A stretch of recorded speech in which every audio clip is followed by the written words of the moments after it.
Halo, selamat siang guys. Ketemu lagi sama saya Winner. Di video ini kita akan coba bahas mengenai modul inventory yang ada di Odoo.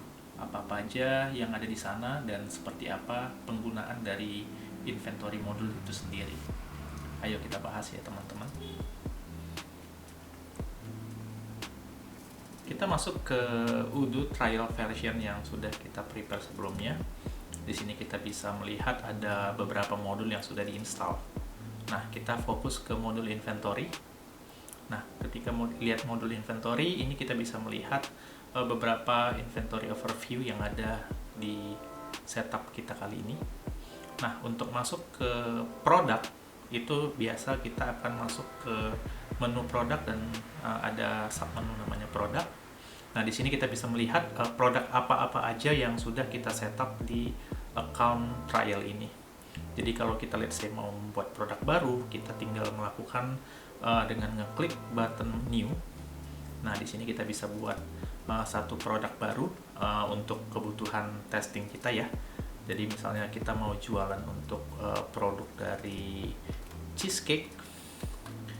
Nah, ini salah satu contohnya. Di sini kita bisa melihat produk tersebut available untuk sales atau purchase.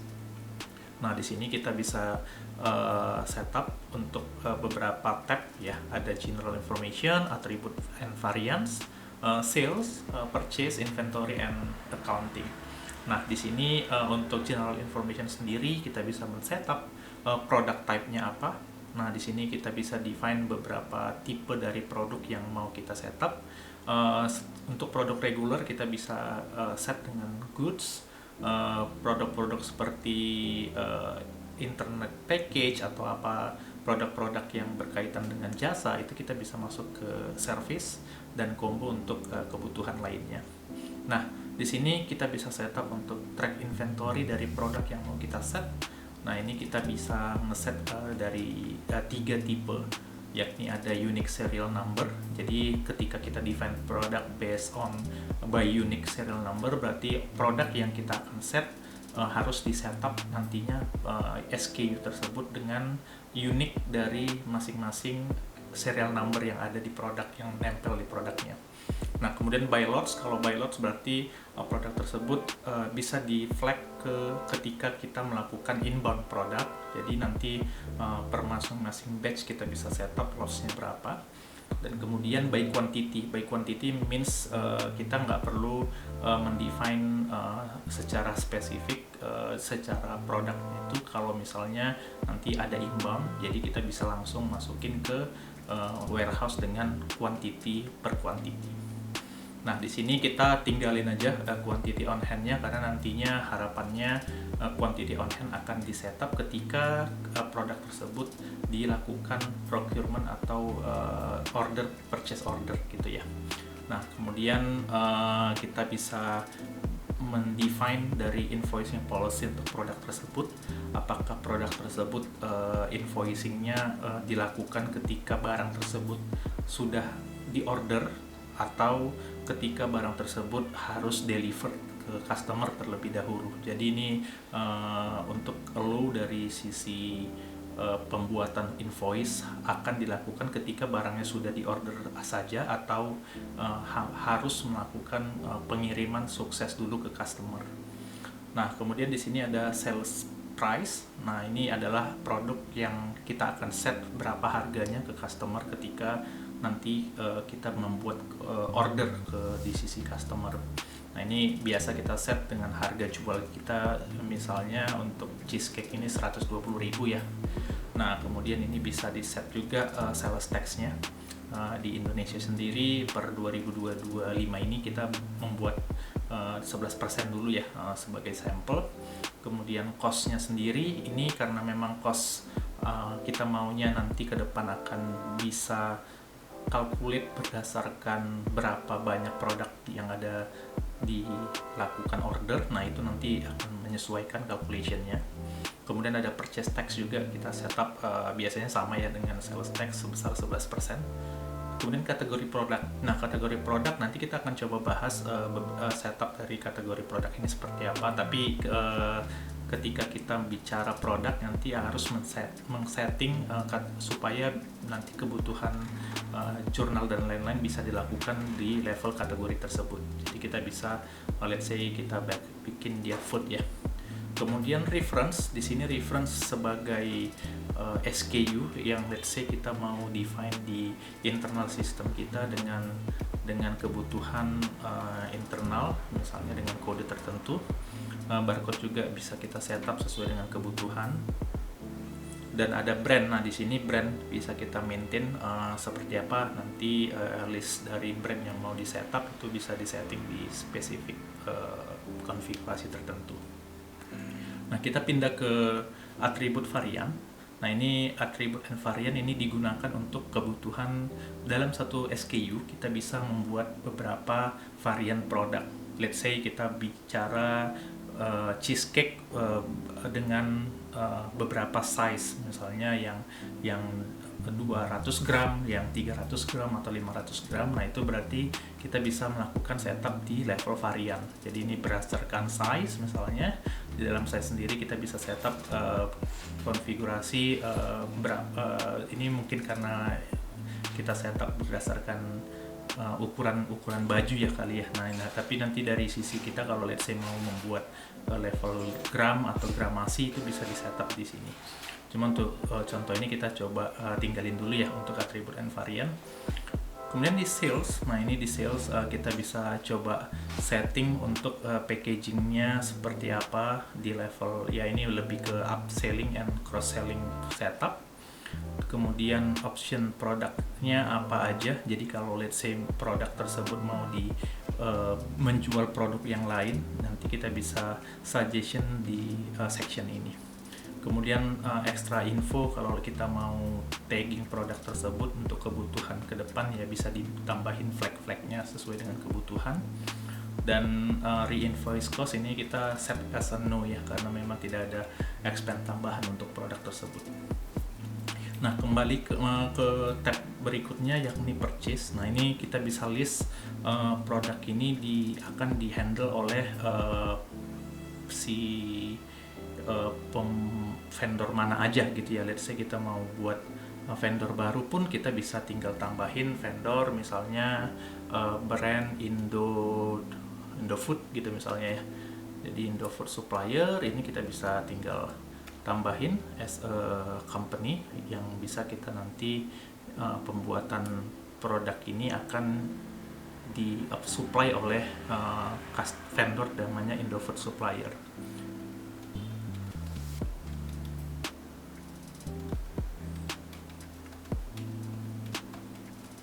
Kemudian kita bisa add contact, ya ini informasi NPWP jika applicable kita bisa set secara detail.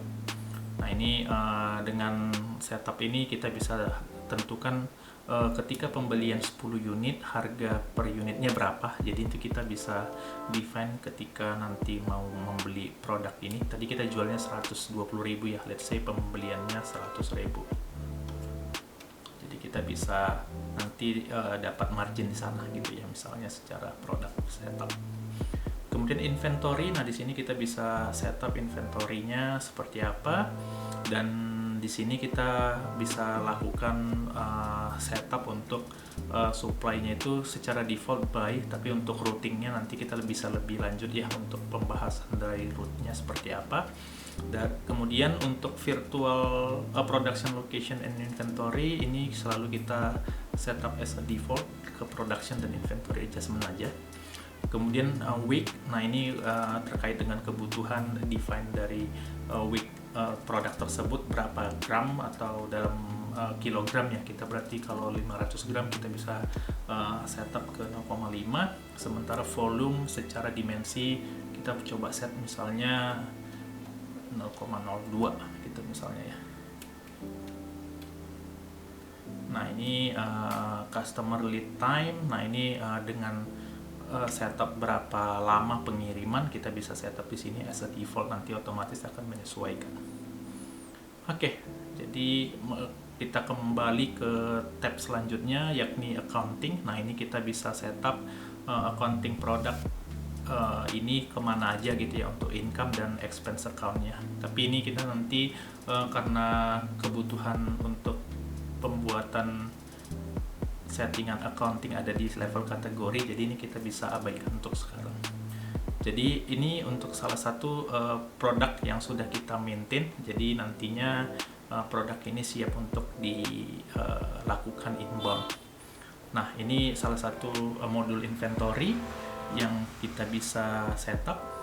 Kemudian kita masuk, tadi sempat bahas mengenai kategori ya, seperti apa maintain kategori di Odoo. Kita bisa masuk ke menu configuration, kemudian ke categories.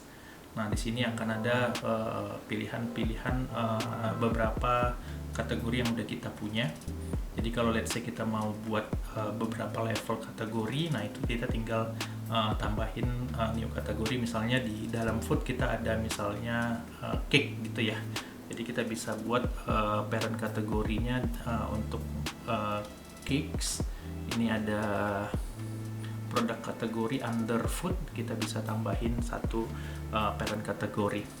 Nah, kemudian ini routingnya, secara routing defaultnya seperti apa. Jadi ini kita bisa setup sesuai dengan kategori yang dibutuhkan. Jadi ini kayak nggak perlu dilakukan di level di produk masing-masing, tapi bisa di kategori aja gitu. Jadi kayak ketika misalnya ada produk yang masuk ke kategori tersebut, langsung automatically ke root yang sudah disetup di level kategori ini gitu ya.